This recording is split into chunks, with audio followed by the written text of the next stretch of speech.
CP आपल्या दारी संकल्पनेतून पवननगर येथे पोलीस आयुक्तांची नागरिकांसोबत चर्चा।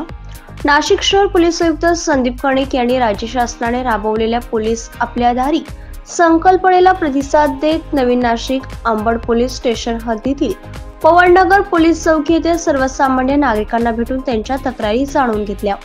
शिवाय नागरिकांमधून प्राप्त झालेल्या तक्रारीचे निरसन कशा प्रकारे करता येईल या संदर्भात अंबड पोलीस स्टेशनचे वरिष्ठ पोलीस निरीक्षक सुनील पवार यांना सूचना दिल्या।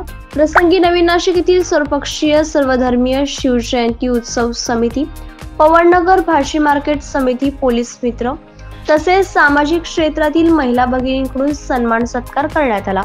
यावेळी परिसरातील राजकीय तसेच सामाजिक क्षेत्रातील कार्यकर्ते आणि पदाधिकारी उपस्थित होते। याच कार्यक्रमादरम्यान पोलीस आयुक्तांनी पवननगर पोलीस चौकीच्या प्रांगणात वृक्षारोपणही केले। काही गोष्टी लोकांनी तुमच्या अधिकारात असताना सुद्धा गोष्टी सांगितल्या, तुम्ही या नाशिक शहराचे पालक म्हणून त्यांनी सांगितलं। माझा एकच प्रश्न असा आहे, म्हणजे आमच्या सर्वांची जी भावना, आम्ही पालक, आम्ही सगळे आमची मुलं कॉलेज जातात, पण 18 ते 20 वर्षाचा जो वयोगट आहे सर, त्याच्याबद्दल अत्यंत गांभीर्याने बघितलं गेलं पाहिजे। कारण आता ज्या क्लासेस वगैरे आहेत, पोलीस कर्मचारी आपले काही खूप आहे का प्रत्येक क्लासवर जातील असं काही नाही। प्रत्येक क्लासवाल्यांनी एक CCTV लावायचा कॅमेरा, जेणेकरून त्या प्रिमायसेसमध्ये कोण लोक येतात, कोण जातात ते माहिती ठरत। सिडको कॉलेज आहे आपलं MFPचं, त्या कॉलेजमध्ये सर हा जो एवढा परिसर आहे सर, सावतानगर ते उत्तमनगर, इथं 60% लोकवस्ती राहते इथं सिडकोच्या एकूण लोकसंख्येपैकी।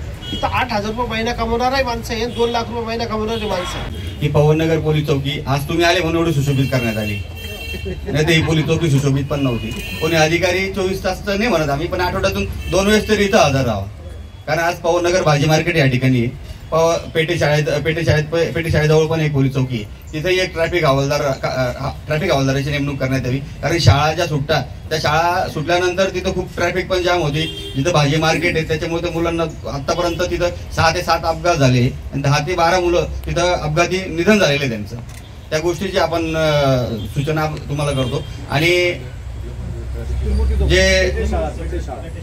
आणि सर पवार सर काम चांगलं करतात, पण काही ठिकाणी काय होतं की ज्या ठिकाणी आता पवननगरचं ग्राउंड झालं किंवा इथं शिवनेरी गार्डन झालं किंवा आजूबाजूचा जो गार्डन परिसर आहे, तिथं लहान लहान मुलं काहीतरी नशा करत बसलेले असतात। पण आपल्या पोलिसांची कसं आहे की आले ना तर हॉर्न वाजत येतात, हॉर्न आल्यावर हॉर्न वाजला की निम्मे पोरं इथून पळून जातात, त्याच्यामुळे एक बी हे सापडत नाही। आणि एक सूचना अशी होती की जे 18 वर्षाच्या खाली मुलं जे आहे, खरं पाहिलं तर त्यांच्या आईवडिलांना तुम्ही शिक्षा करा, जेणेकरून ते मुलं सुधारतील।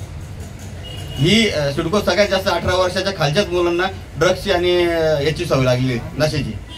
आणि जो मधला जो पट्टा आहे उंटवाडीचा, ज्या शाळा विभाग आहे, त्या शाळेत जसं पहिले ऑलरेडी आपले कंट्रोल रूमला फोन केला तर पोलीस यायचे आणि पेट्रोलिंगला बारकोड पद्धत होती आपल्या इथं सिडकोत, तर ती बारकोड पद्धत ती आता बंद झालेली दिसते। तर ती बारकोड पद्धत परत चालू करावी, जेणेकरून 12, 12:30, 1 वाजता जे आपले 2 हवालदार 2 पोलीस हे चेकिंगला यायचे, त्यामुळं आजूबाजूच्या परिसरातले लोक बी घाबरायचे नाही आणि ते गार्डन किंवा ग्राउंड मध्ये जे बसणारे पोरं ते बसायचे नाही। तुमचं स्वागत आहे। आतापर्यंत तुमची आमचा संबंध आलेला नाही। इथं आमचे सिडको परिसरातले नागरिक कार्यकर्ते बसलेले आहेत। आमचं मार्केट हे 200 लोकांचं कुटुंब आहे, त्या ठिकाणी 400 लोक दिवसभरात उपजीविका करतात, परंतु या मार्केटला कुठलंही सुलभ शौचालय नाही। खाण्याची वस्तू आम्ही सिडको परिसरात विकतो, आपल्या भाऊ बहिणी येतात, वस्तू घेऊन जातात। ॲक्सेस सकाळी बघितल्यानंतर त्या वट्ट्यावर लोकांनी संडास केले, लघवी केलेली अशी पुरावे मी तुम्हाला दाखवू शकतो, परंतु इथं हे सुलभ शौचालय नाही। आता आम्ही कुठल्याही नगरसेवकांना किंवा पोलीस आयुक्तालय यांना सांगत गेलो तर ते आम्हाला स्पष्ट उत्तर देतात, तुम्ही जुने कमिटीवाले, तुम्ही आम्हाला इथली जागा दाखवा। आता आम्ही कोणाला जागा दाखवणार साहेब? आम्ही आरोग्य विभागांना लेआउट कॉपी दिलेली आहे, त्याच्यामध्ये सुलभ शौचालय, पोलीस डिपार्टमेंटला लेआउट कॉपी दिली, सिडको परिसराला दिली, महानगरपालिकेला दिली। मग आता तिथून तुम्ही बघा आम्ही वैयक्तिक कोणाचं नाव घेणार. ते बाहेरून राज्यातनं इथं पर्यटनासाठी जे नागरिक येतात त्यांच्या 4 व्हीलर गाड्या या बऱ्याचदा 3-3, 4-4 ठिकाणी चेक होतात. तर असं न करता आपण त्यांना एका ठिकाणी चेक केलं तर नक्कीच आपल्या नाशिक शहराचं आज आपण पाहतो बाहेरून येणारे पर्यटनासाठी लोक आणि ते जर त्रस्त झाले तर ते पुनरुपी आपल्या नाशिक शहरात येणार नाही. आपण इतर राज्यांमध्ये जेव्हा जातो तर तिथं ते आपल्याला जे ते पोलीस स्टेशनवाले सहकार्य करतात तर तशा पद्धतीने आपल्या नाशिक शहरातनं सुद्धा आम्ही आशा बाळगतो. आणि सर एक पाथर्डी फाटा ब्रिजच्या खाली जी रोज ट्रॉफिक जाम होते, त्याच्यानंतर आपला इंदिरानगरचा बोगदा तिथं सुद्धा ट्रॉफिक जाम होते.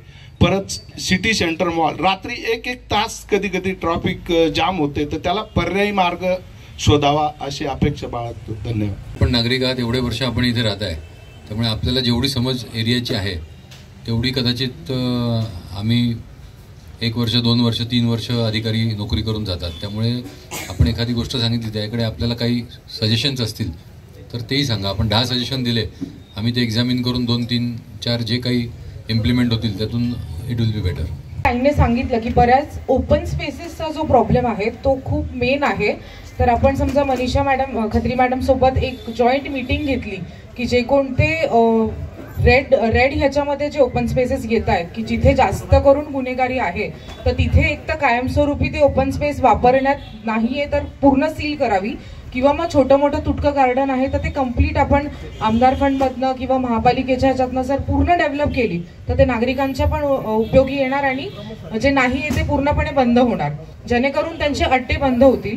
आपल्याला माहिती की 31 जानेवारीला सिडकोत जो काही प्रकार झाला तो पण अतिशय गंभीर होता आणि त्याच्यामुळे जिहादी अट्टे जे वाढत चाललेले आहेत आपल्या सिडकोमध्ये जास्त प्रमाणात. माननीय मुख्यमंत्री महाराष्ट्र राज्य यांचा जो नवीन सरकारचा 100 दिवसाचा जो उपक्रम आहे आणि त्याच्यामध्ये त्यांनी जे 7 कलमी कार्यक्रम सर्व विभागांना दिलेला आहे त्याच्यामध्ये प्रशासनाने नागरिकांच्या दारी जाऊन नागरिकांच्या परिसरात जाऊन त्यांच्याशी संवाद साधावा. तर ह्या सदराखाली CP आपल्या दारी, पोलीस आपल्या दारी या आम्ही हा उपक्रम सुरू केलेला आहे आणि त्याचा आज अंबड पोलीस स्टेशन अंतर्गत या चौकीला मी पोलीस आयुक्त नाशिक भेट दिलेली आहे. सर, आज नागरिकांचे बरेचसे प्रश्न आपल्या समोर आलेले आहेत. सर्वात जास्त गुन्हेगारीच्या संदर्भातले खूप जास्त प्रश्न होते, त्यावर आपण काय पाहू शकतो? अतिशय उत्स्फूर्त प्रतिसाद सर्व नागरिकांनी दिलेला आहे. अनेक नागरिक या ठिकाणी भेटलेले आहेत. बऱ्याच सूचना आणि बरेच अभिप्राय आणि बऱ्याच तक्रारी सर्व नागरिकांनी केलेल्या आहेत. त्यात ट्रॅफिक पासून ते गुन्हेगारीपर्यंत आणि छेडछाड पासून ते शाळा, कॉलेजेस, क्लासेस याच्यामध्ये जे 18 ते 20 वयोगटातील मुलं आहेत त्यांच्या संदर्भातील बऱ्याच सूचना आणि काही तक्रारी प्राप्त झालेल्या आहेत. तर ह्या सर्व सूचना, तक्रारी, अभिप्राय हे आम्ही नोंद केलेले आहेत. नागरिकांचे खूप धन्यवाद आहेत आणि त्यांच्या ज्या काही मागण्या आणि त्यांचे जे काही अभिप्राय आहेत त्याप्रमाणे आम्ही आमचे पोलिसिंगचा जो रिस्पॉन्स आहे तो ठरवून त्यांना योग्य प्रतिसाद देऊ. महाराष्ट्र माझा न्यूज साठी मुख्य संपादक जनार्दन गायकवाड, नाशिक.